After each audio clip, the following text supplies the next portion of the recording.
Hello and welcome. I'm the Tan Man, and no, this is not a Total War Warhammer battle replay. Well, it is, but I'm not going to be commenting on the battle replay itself. I instead am going to use this time to do a little rant, specifically about Total War Warhammer DLCs. Now, no, this is not a rant being like, oh my goodness, it's so expensive, blah blah blah blah blah. No. No. Are they somewhat expensive? Yeah. But, well, let's just watch the battle replay. Let's talk about it. If you look on Total War Warhammer's Steam page, you will see that it has mixed reviews. Now, if you go into the reviews, specifically to the negative reviews, a lot, not all, but a lot of those reviews will say it's a great game, but horrible DLC practices. Now, maybe not. See, I don't know the entire inner workings of what's happening at CA. Neither do you, or pretty much anywhere else.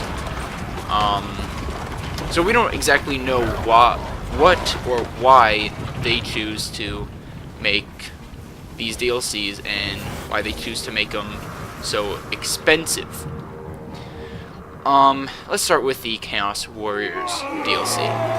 Now, from what I could hear, that DLC was created and made to be pre-ordered specifically because after finishing most of the main game, the team at CA found out that they had time to make Chaos an actual playable race.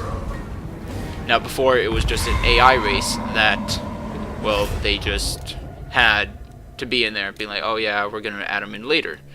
But then they decided to, oh, we have time, let's add them in. Now that meant they needed money. Okay, they needed money to pay the people who worked on the DLC. So, since they already had most of their people working on the main game, and since that main game was pretty much finished, mainly, they needed some extra money. Okay, which is why it was used to have people pre-order, give an incentive to people pre-ordering the game. That's, from what I've seen, that's what I take out of it. Right? Now you may take something else out of it, but that's what I take out of it. And me, I get it. You know, I understand why they did it. Do I like $9? No, but you know, it's an entire faction that yes was already in the game, but it was not playable until they worked on that DLC to make it playable. Do you get what I mean? Right? So that's why. That's what I understand from it, anyways. So yes. Now to the Blood and Burning DLC. Well, from what I can take out of it, the reason they have their DLC, well, the reason that why they make it DLC is because they want to be able to have a teen rating on the game instead of a mature rating. Being able to have more players and more people able to buy the game, which, you know, I understand. From a business perspective, that is very, very good. Why $3? No idea. It could have been fairly difficult and time-consuming to create all the blood effects. I don't know, but you know, it's $3, and so if you want to buy it, you know, get it on sale, I guess. Do I think it should be $3? No, but I wasn't the one who created it. See, that was a fail right there. If I just waited to use that right here, that would have been so good. But I had no idea what it did, so yeah, that was my fault. So yeah. That's a Blood and Burn DLC. Now, for the Beastmen DLC and the Wood Elves DLC, not only am I going to,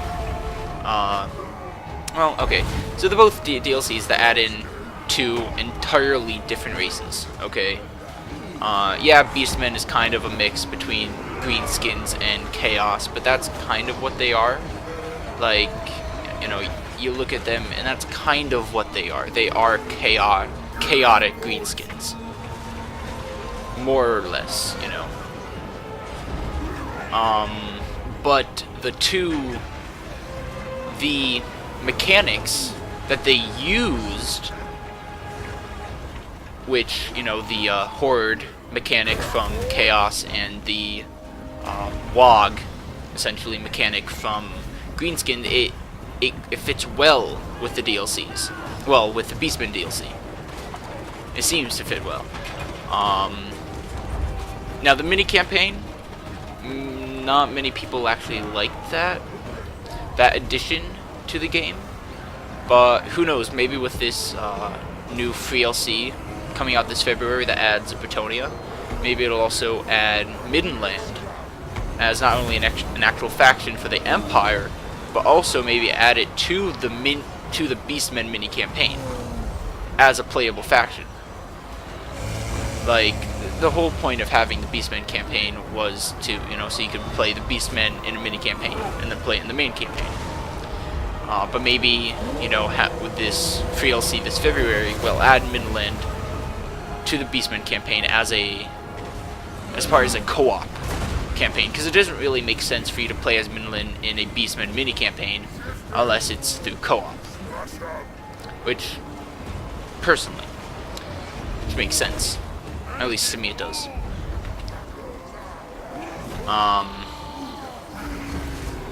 Yeah. Now with Wood Elves campaign, again, the same thing. It's a totally different race. We haven't had a elven race in this yet. And it's entirely different from all the other races. Very glass cannony, distance, speed, agility, in and out, that sort of thing. Try to take out the enemy quickly instead of prolonged combat, which is what you kind of need to do. Again, totally different race, totally new race, different mechanics, and especially within the campaign, which actually, that's the one big thing that actually makes me interested in the Wood Elves campaign.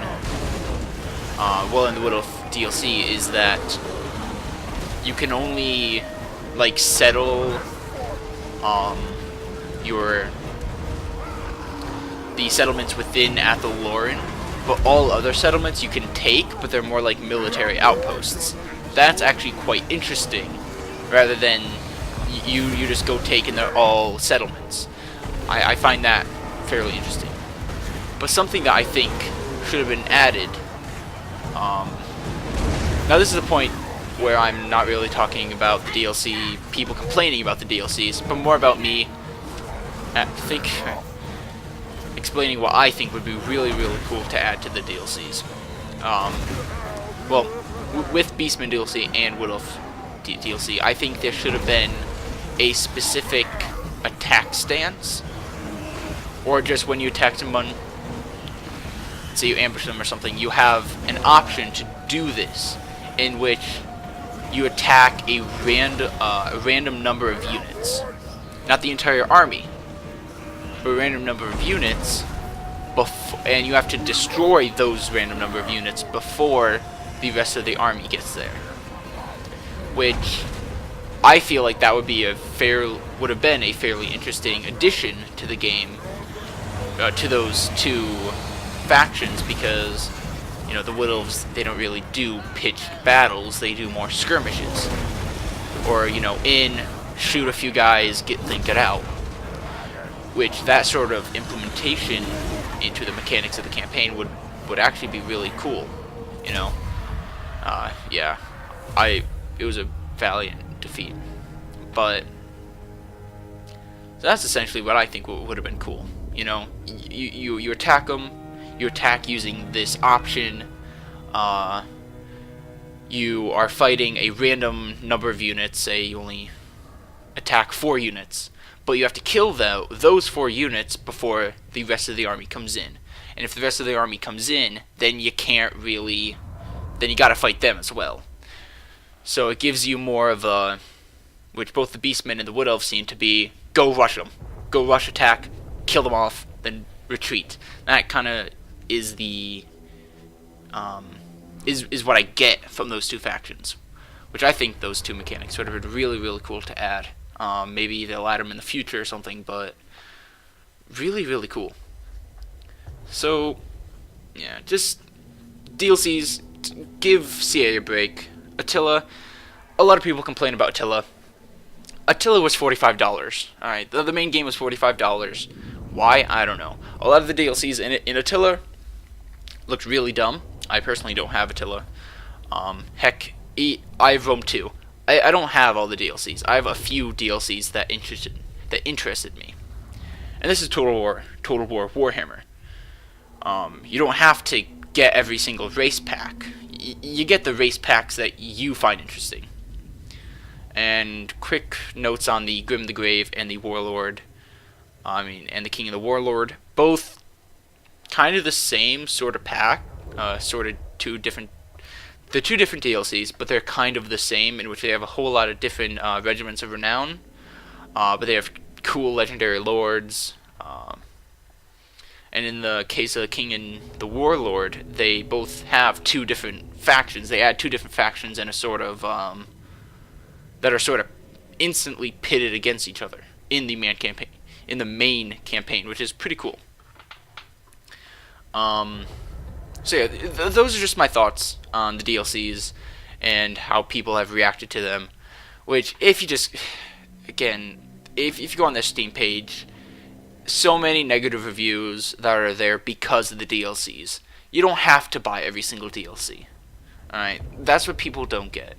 You don't have to buy them all. You buy the ones that interest you.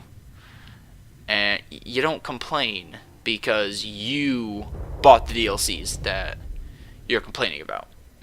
You know what I mean? So yeah, I just want to rant on that. I've wanted to do it since the release of Total War Warhammer, and finally I have, since I finally have the game and can officially rant on it without being called out of being like, oh, you don't have the game, you can't do this. Well, sucker, I have the game now. Oh yeah. Well, I hope you have enjoyed. See you next time. Goodbye.